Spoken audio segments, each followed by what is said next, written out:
My name is Jeremy Sanchez, and I'll be your favorite rapper for today. I'm a little bit sick in the head, he was tearing and ripping the lid of the set. You calling it quits, I'm running the game. I was given 100, remember my name. Bigger than Andre the Giant, a little bit smaller, impress my flows. And so these impeccable words, we reckon the birds. Got untouchable verses, picking a person to put on a blade. A little insane, a little bit smarter than Socrates, taking a racket, he's slinging and slinging. My squad is a drumline, how we be banging. I'm talking damage, you can't fix with the bandage. Who more ride gon' carry if she get nicked by that?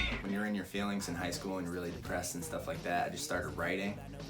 So I was writing like rap lyrics, just kind of venting, and then I liked it and I enjoyed it, so I just started recording, and then from there it just kind of turned into what you see now over the years. So it's been really nice. You would be the soapy one.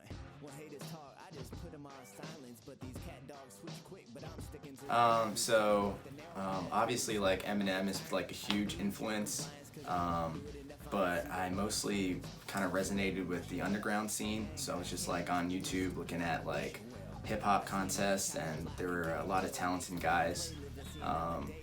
NF was one before he was kind of big. I loved Mansion, that was huge. Whit Lowry was another one. Just a lot of guys that aren't necessarily about like girls, guns, weed, that kind of thing. It was more about like me, my life, and how I feel. So I just really connected with that, and it was a great way to express myself. Khan definitely is one. Knowledge above all nonsense is what that stands for. That dude is crazy. He's easily one of my favorites. Another one is Sick World. He used to go by Sick Kid, but he's hitting a million on Spotify, like monthly listeners. So he's kind of on the way up. Token is another one. He's a young guy. He has a great song about bullying and stuff like that. It's really dope.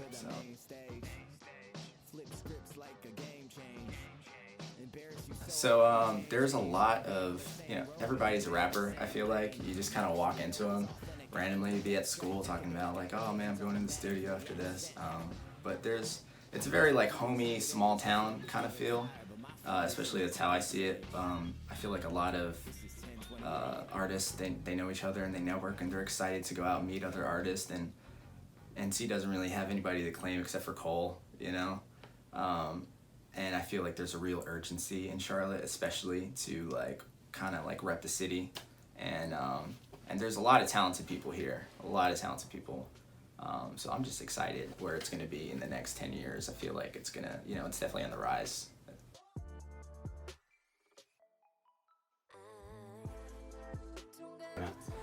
So 10/28 is actually my birthday, so just had a birthday. So that's the reason why I wanted my first album just to kind of represent who I am. On the album cover, there's a house in the background, 10/28, and that's the house I grew up in New York, actually, so not a lot of people know that.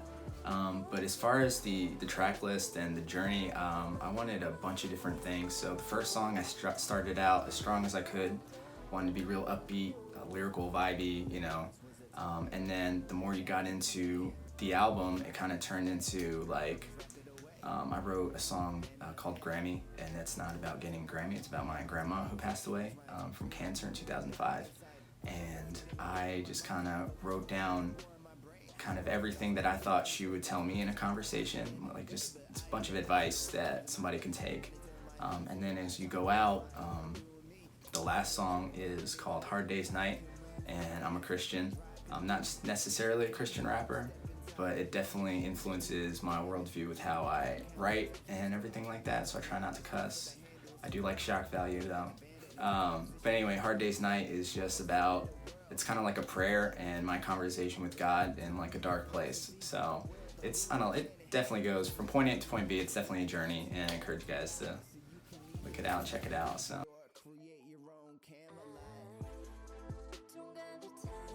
So I definitely want to do a video. I haven't decided. I've been getting a lot of good feedback, and everybody has a different song that they like, so it's kind of hard to gauge which one I should go for. So I'm thinking about just doing 2 or 3 that, one at least that means a lot to me, and then one that's like, in your face, like let's go, and then the other one I'll just have like somebody pick it, I'll just throw up like a like a survey or something. I don't have any shows come up, but I'm this kind of end of the year is kind of really busy with work and a lot of weddings. Yeah, I want to do some shows, sending it into certain radio stations and things like that. So it's gonna be awesome.